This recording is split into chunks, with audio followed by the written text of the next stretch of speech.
Introduction. The components of different mixture are separated by chromatography, distillation, and fractional distillation. Objectives. At the end of this lesson, you'll be able to understand how to separate the components of a mixture by chromatography, distillation, fractional distillation. Know about separation of components of air. Discuss about purification of solids by crystallization. Classify the pure substances. Sublimation. This method is used to separate a mixture of sublimable component from a non-sublimable component by heating the mixture.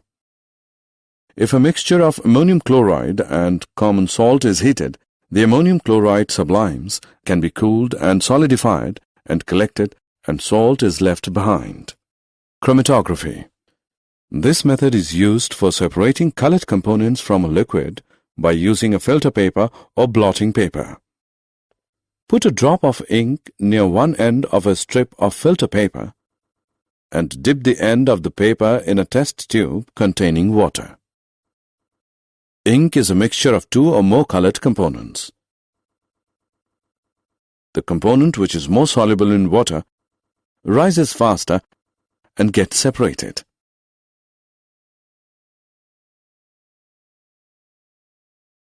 Distillation. This method is used for separating a mixture of miscible liquids by boiling the mixture and cooling and condensing the vapors. Simple distillation is used for separating a mixture of two miscible liquids having sufficient difference in their boiling points. If a mixture of acetone and water is heated in a distillation apparatus, the acetone, which has a lower boiling point than water, first boils and cools and condenses and is separated from the water. Fractional distillation. It is used for separating a mixture of two or more miscible liquids whose difference in boiling points is less than 25 K. Fractional distillation is used for separating the components of petroleum, separating different gases from air, etc. Pure type. Did you know? Our concept of an element is due to Robert Boyle, 1627 to 1691. His definition was experimentally based. An element could not be broken down into simpler substances. This meant that all element identifications were tentative, since better techniques meant that a compound, mistakenly thought to be an element, might be shown to be an element. Another important idea at that time was the immutability of atoms. An atom of copper has always been copper and always will be copper. Nothing can change that. This idea has been shown to be wrong by the modern discoveries of radioactivity, fission and fusion. Summary. Let us summarize what we have learned.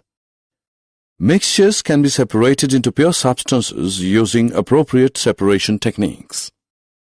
Pure substances can be elements or compounds. An element is a form of matter that cannot be broken down by chemical reactions into simpler substances.